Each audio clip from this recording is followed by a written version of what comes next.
সংগীতায়ে গহনা বৰ ভাল পাইছিল। সৰুৰে পৰাই তাই নেকলেছ, পায়েল এইবোৰ পিন্ধি বৰ ভাল পাইছিল। এদিন তাইৰ ৰুমতে বহি তাইৰ গোটেইবোৰ গহনা চাই আছিল। মই দেখাত বৰ ধুনীয়া আৰু এই গহনাবোৰ পিন্ধিলে মোক আৰু বেছি ধুনীয়া লাগে, যেন এই গহনাবোৰ মোৰ বাবেই বনাইছে।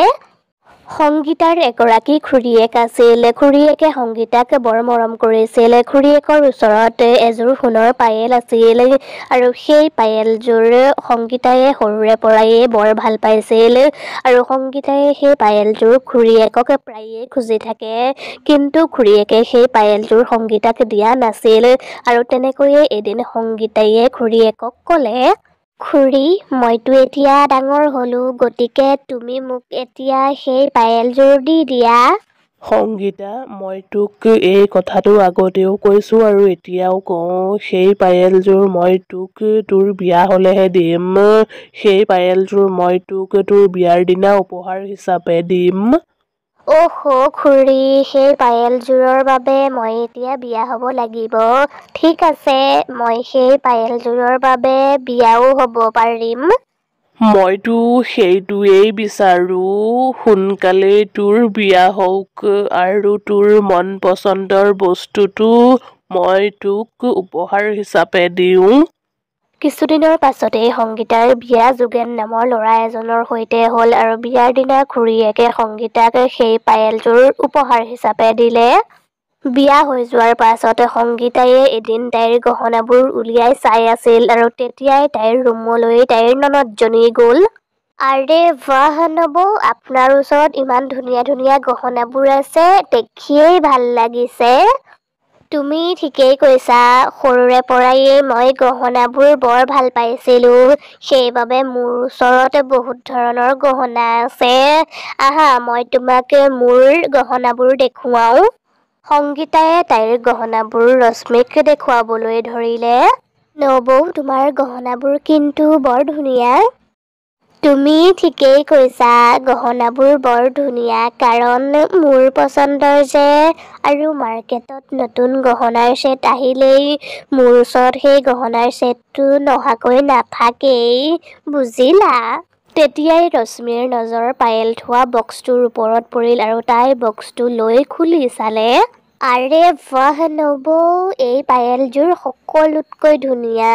এনেকুৱা পায়েল আগতে মই কেতিয়াও দেখা নাই। এই পায়েলযোৰ খুৰীয়ে মোক মোৰ বিয়াত উপহাৰ দিছে। নবৌ, মোৰ বান্ধৱী এজনীৰ বিয়া আছে।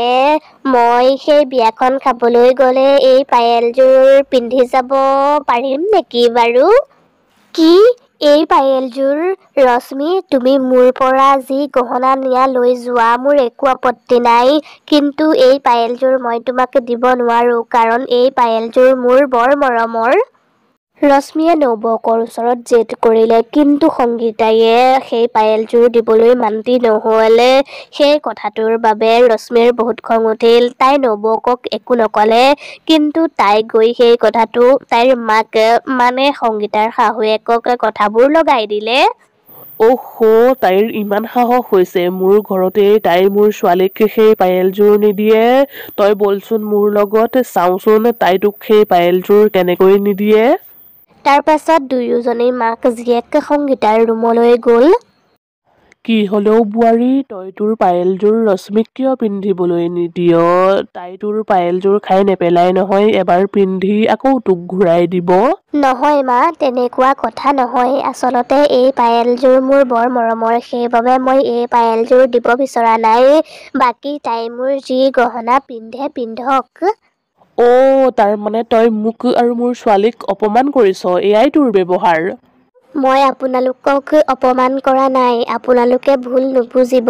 আপোনালোকেও মোৰ কথাটো বুজি পাওক, মই কিয় কথাটো কৈছো। আৰু ৰশ্মিয়েও এনেকৈ জেদ কৰিব নালাগে নহয়। সংগীতাৰ কথা শুনি শাহুৱেকৰ বহুত খং উঠিল আৰু সেইবাবে শাহুৱেকে সংগীতাৰ ৰুমৰ খিৰিকীয়েদি তাইক ওপৰৰ পৰা তললৈ পেলাই দিলে আৰু তলত পৰি সংগীতাৰ মৃত্যু হ'ল। তেতিয়াই তালৈ যোগেন আহিল আৰু সেই সকলোবোৰ সিও দেখিলে। যোগেন, তই একো চিন্তা নকৰিবি, মই তোৰ দ্বিতীয় বিবাহ কৰাই দিম। আৰু চাচোন সংগীতাই কিমানবোৰ গহনা এৰি থৈ গৈছে, আমাৰ যে লাভেই লাভ হ'ল।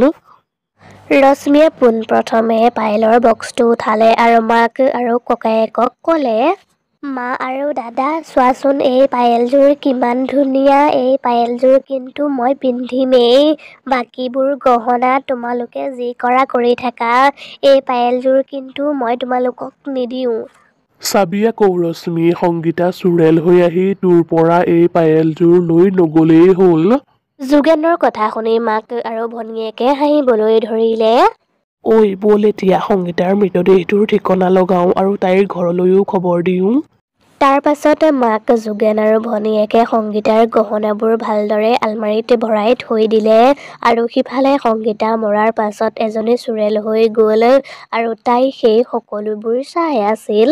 চাচোন চা, ইহঁতৰ কাৰবাৰবিলাক, মই মৰা এঘণ্টাও হোৱা নাই আৰু যোগেনৰ দ্বিতীয় বিবাহৰ কথা ভাবিলেই আৰু ইহঁতে মোৰ গহনাবোৰ কেনেকৈ লুকুৱাই থৈছে আৰু মোৰ মৰমৰ পায়েলযোৰো ইহঁতে ৰাখি থলে।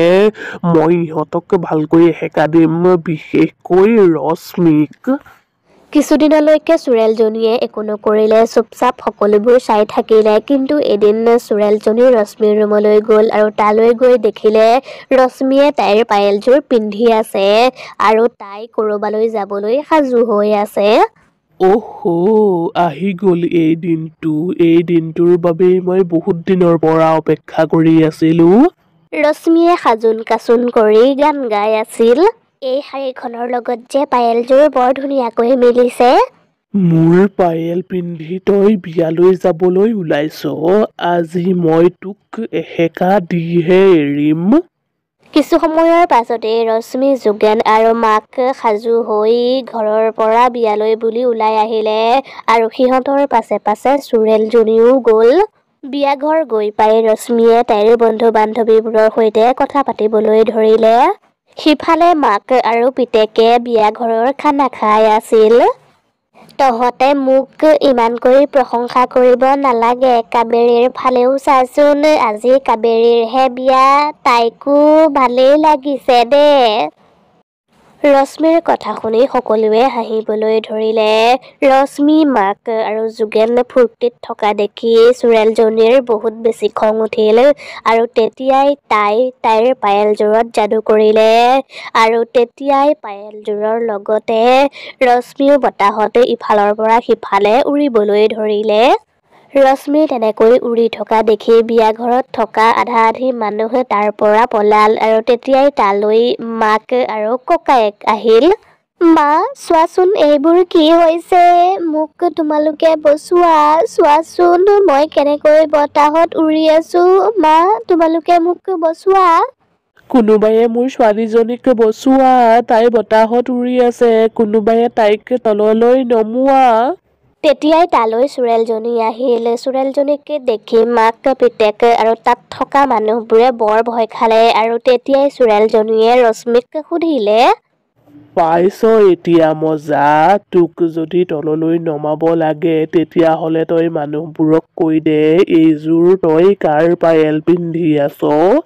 তই কোন হয় আৰু তই ইয়ালৈ কিয় আহিছ আৰু তই এইবোৰ কি কথা কৈ আছ, কোনোবায়ে এই চুৰেলজনীক খেদোৱা, মোৰ কিন্তু বৰ ভয় লাগিছে।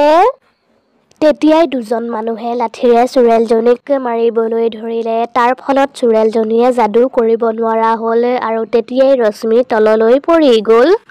তেতিয়াই দুজন মানুহে চুৰেলজনীক ধৰি ল'লে আৰু চুৰেলজনী লৰচৰ হ'ব নোৱাৰা হ'ল আৰু তেতিয়াই চুৰেলজনীয়ে চিঞৰি চিঞৰি ক'বলৈ ধৰিলে, এৰি দে মোক, এৰি দে, মই একো ভুল কৰা নাই, ভুল ইহঁতে কৰিছে, সেইবাবে ইহঁতে শাস্তি পাবই, মই ইহঁতক শাস্তি দিহে এৰিম।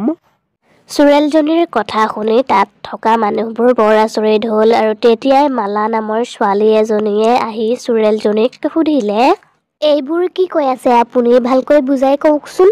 তেতিয়াই চুৰেলজনীয়ে আকৌ যাদু কৰি দুয়োজন মানুহকে উফৰাই পেলাই দিলে আৰু তাৰ পাছত তাই ৰশ্মিৰ ডিঙিত ধৰি ৰশ্মিক ওপৰলৈ উঠাই ল'লে। তই সকলোকে সঁচা কথাবোৰ কবি নে মই তোক শেষ কৰি পেলাওঁ? নাই মোক আপুনি একো নকৰিব মোক এৰি দিয়ক মই সকলোকে সঁচা কথাবোৰ কৈ দিম চোৰেলজনীয়ে ৰশ্মিক পেলাই দিলে এই চোৰেলজনী অন্য কোনো নহয় মোৰ নবৌ হয় যাক মই দাদা আৰু মায়ে মিলি মাৰি পেলালো আৰু মই পিন্ধি থকা পায়েলযোৰো মোৰ নবৌৰেই হয় তেতিয়াই ৰশ্মিৰ মাকে ক'লে ঐ তই কালৈ অপেক্ষা কৰি আছ সোনকালে পায়েলযোৰ খুলি তাইক দি দে ৰশ্মিয়ে ভয়তে পায়েলযোৰ খুলি চোৰেলজনীক দি দিলে এইযোৰ লওক আপোনাৰ পায়েল মোৰ ভুল হৈ গ'ল আপুনি মোক ক্ষমা কৰি দিয়ক চোৰেলজনীয়ে পায়েলযোৰ ৰশ্মিৰ পৰা লৈ ল'লে আৰু পিন্ধি ল'লে অৱশেষত মই মোৰ পায়েলযোৰ পাই গলো পায়েলযোৰ পিন্ধাৰ পাছতেই চোৰেলজনী তাৰ পৰা নাইকিয়া হৈ থাকিল তাৰ পাছত ৰশ্মিৰ বন্ধুবোৰে পুলিচ মাতিলে আৰু পুলিচে ৰশ্মি যোগেন আৰু মাকক থানাত সুমুৱাই থৈ দিলে